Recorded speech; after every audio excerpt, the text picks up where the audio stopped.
Part One of The Little Mermaid. Recording by Phil Chenevert. The Little Mermaid by Hans Christian Andersen. Part One. Far out at sea, the water is as blue as the bluest cornflower, and as clear as the clearest crystal, but it is very deep, too deep for any cable to fathom, and if many steeples were piled on the top of one another, they would not reach from the bed of the sea to the surface of the water. It is down there that the mermen live. Now, don't imagine that there are only bare white sands at the bottom. Oh, no! The most wonderful trees and plants grow there, with such flexible stalks and leaves that at the slightest motion of the water they move just as if they were alive. All the fish, big and little, glide among the branches just as, up here, birds glide through the air. The palace of the Merman King lies in the very deepest part. Its walls are of coral, and the long pointed windows of the clearest amber. But the roof is made of mussel shells, which open and shut with the lapping of the water. This has a lovely effect, for there are gleaming pearls in every shell, any one of which would be the pride of a queen's crown. The Merman King had been for many years a widower, but his old mother kept house for him. She was a clever woman, but so proud of her noble birth that she wore 12 oysters on her tail, while the other grandees were only allowed 6. Otherwise she was worthy of all praise, especially because she was so fond of the little mermaid princesses, her grandchildren.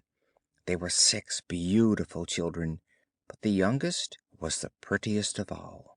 Her skin was as soft and delicate as a rose leaf, her eyes as blue as the deepest sea, but like all the others, she had no feet, and instead of legs she had a fish's tail. All the livelong day they used to play in the palace and the great halls, where living flowers grew out of the walls. When the great amber windows were thrown open, the fish swam in just as the swallows fly into our rooms when we open the windows. But the fish swam right up to the little princesses, ate out of their hands, and allowed themselves to be petted. Outside the palace was a large garden, with fiery red and deep blue trees, the fruit of which shone like gold, while the flowers glowed like fire on their ceaselessly waving stalks. The ground was of the finest sand, but it was of a blue phosphorescent tint. Everything was bathed in a wondrous blue light down there.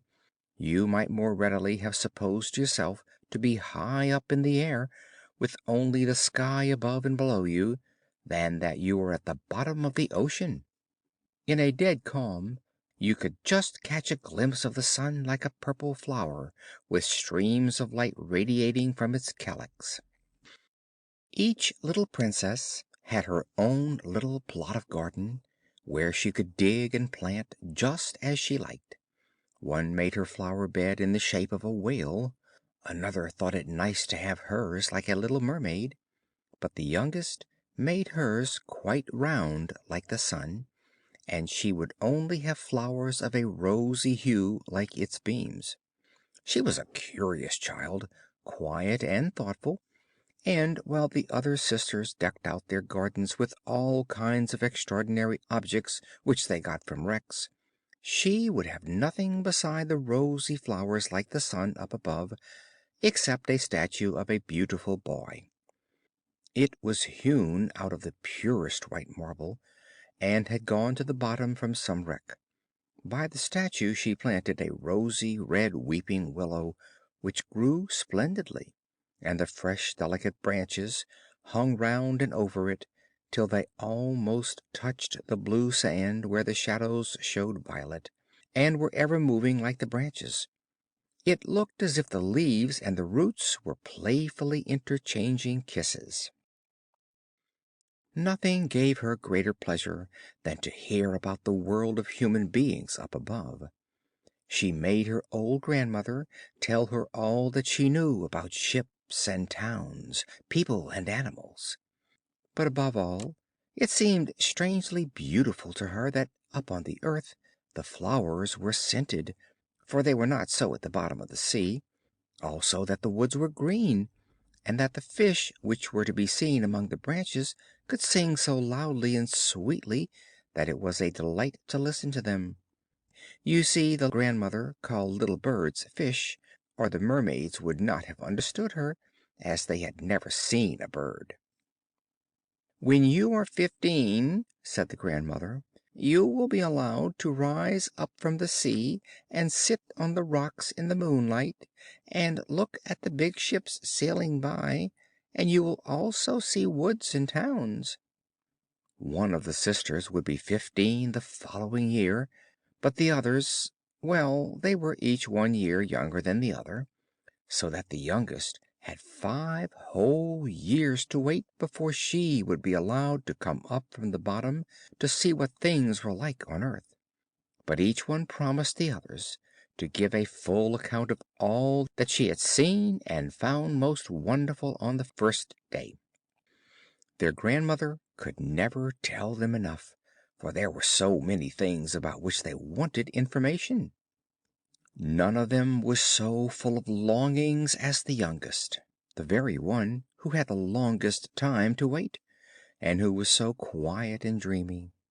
Many a night she stood by the open windows and looked up through the dark blue water which the fish were lashing with their tails and fins. She could see the moon and the stars. It is true their light was pale, but they looked much bigger through the water than they do to our eyes. When she saw a dark shadow glide between her and them, she knew that it was either a whale swimming above her, or else a ship laden with human beings. I am certain they never dreamt that a lovely little mermaid was standing down below, stretching up her white hands toward the keel. The eldest princess had now reached her 15th birthday, and was to venture above the water. When she came back she had hundreds of things to tell them, but the most delightful of all, she said, was to lie in the moonlight on a sandbank in a calm sea, and to gaze at the large town close to the shore, where the lights twinkled like hundreds of stars, to listen to music and the noise and bustle of carriages and people, to see the many church towers and spires, and to hear the bells ringing; and just because she could not go on shore, she longed for that most of all. Oh, how eagerly the youngest sister listened! And when, later in the evening, she stood at the open window and looked up through the dark blue water, she thought of the big town with all its noise and bustle, and fancied that she could even hear the church bells ringing. The year after, the second sister was allowed to mount up through the water and swim about wherever she liked. The sun was just going down when she reached the surface, the most beautiful sight she thought that she had ever seen. The whole sky had looked like gold, she said, and as for the clouds, well, their beauty was beyond description. They floated in red and violet splendor over her head, and, far faster than they went, a flock of wild swans flew like a long white veil over the water toward the setting sun. She swam toward it, but it sank, and all the rosy light on clouds and water faded away. The year after that, the third sister went up, and being much the most venturesome of them all, swam up a broad river which ran into the sea. She saw beautiful green vine clad hills, palaces and country seats peeping through splendid woods. She heard the birds singing, and the sun was so hot that she was often obliged to dive to cool her burning face. In a tiny bay she found a troop of little children running about naked and paddling in the water. She wanted to play with them, but they were frightened and ran away. Then a little black animal came up. It was a dog, but she had never seen one before. It barked so furiously at her that she was frightened and made for the open sea. She could never forget the beautiful woods, the green hills, and the lovely children who could swim in the water although they had no fishes' tails.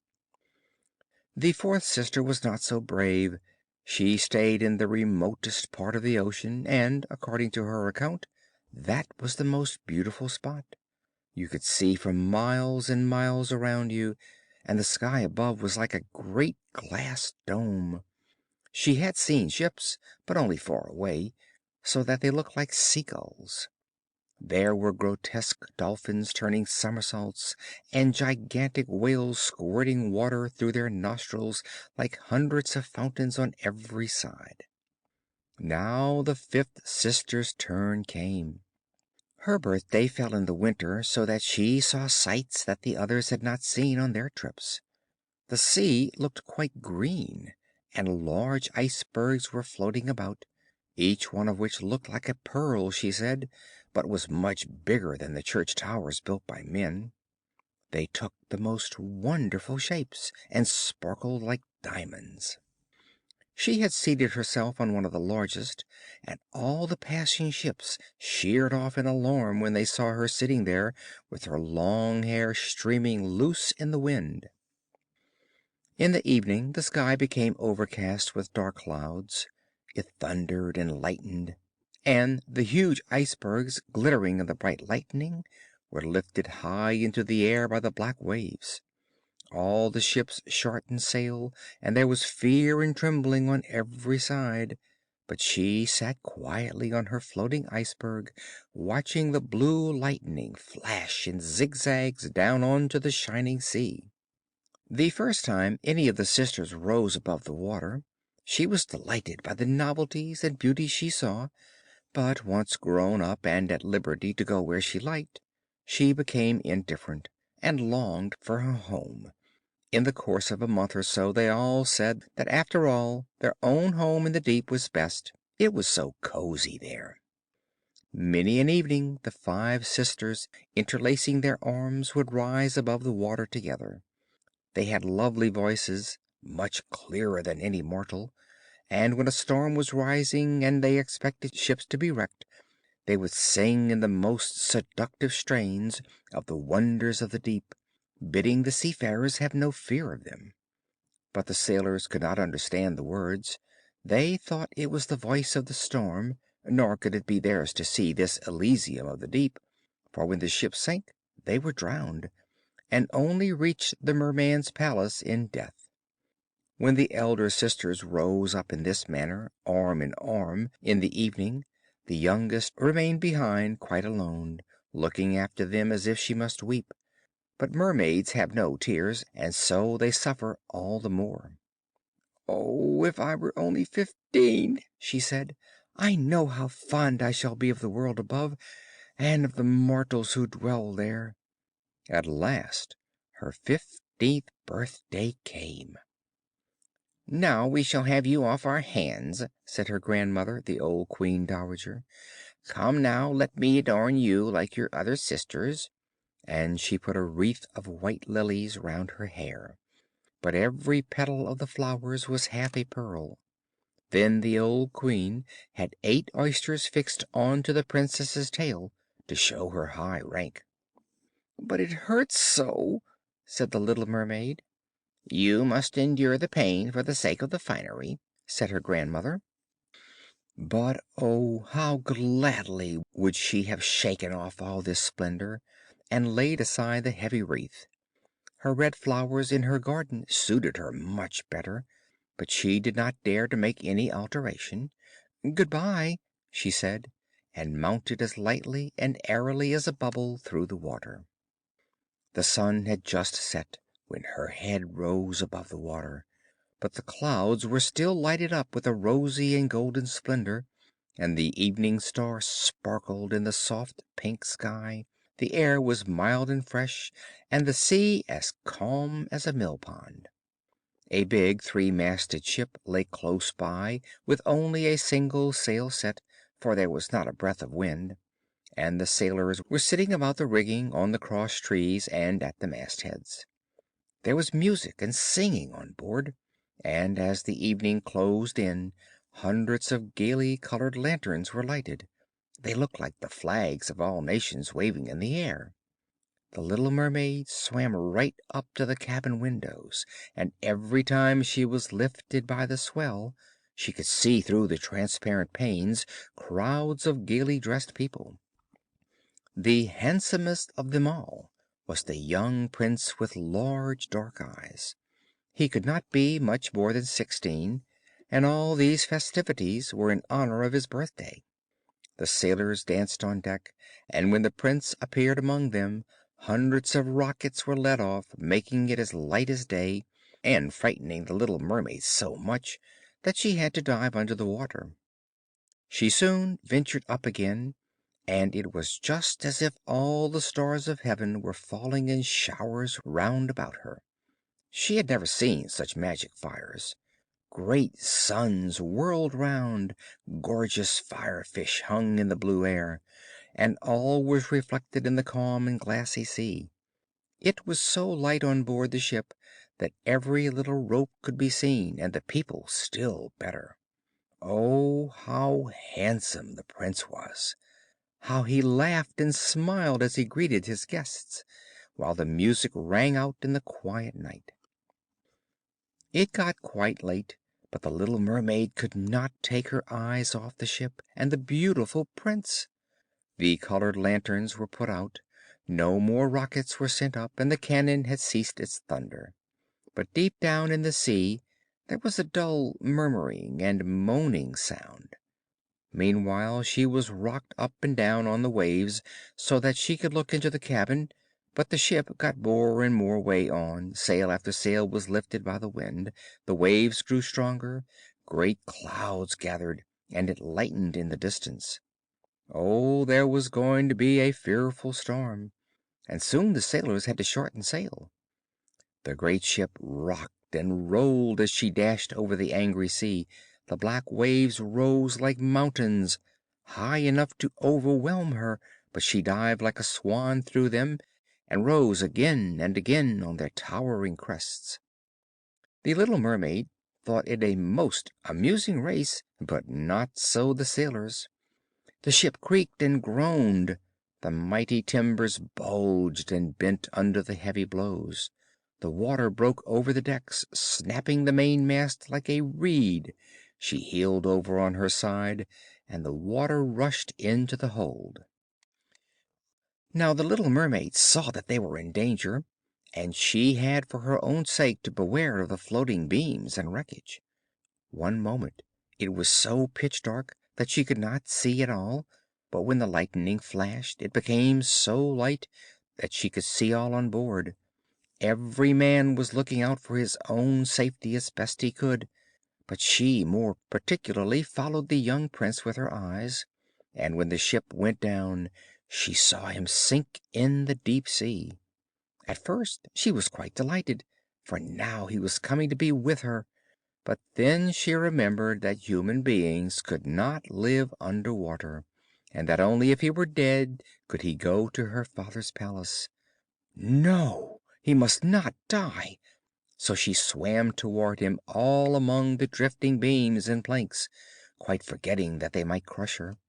She dived deep down under the water and came up again through the waves, and at last reached the young prince just as he was becoming unable to swim any further in the stormy sea. His limbs were numbed, his beautiful eyes were closing, and he must have died if the little mermaid had not come to the rescue. She held his head above the water and let the waves drive them whithersoever they would. By daybreak all the storm was over. Of the ship not a trace was to be seen. The sun rose from the water in radiant brilliance, and his rosy beams seemed to cast a glow of life into the prince's cheeks, but his eyes remained closed. The mermaid kissed his fair and lofty brow, and stroked back the dripping hair. It seemed to her that he was like the marble statue in her little garden. She kissed him again, and longed that he might live. At last she saw dry land before her. high blue mountains on whose summits the white snow glistened as if a flock of swans had settled there. Down by the shore were beautiful green woods, and in the foreground a church or temple, she did not quite know which, but it was a building of some sort. Lemon and orange trees grew in the garden, and lofty palms stood by the gate. At this point the sea formed a little bay where the water was quite calm but very deep, right up to the cliffs.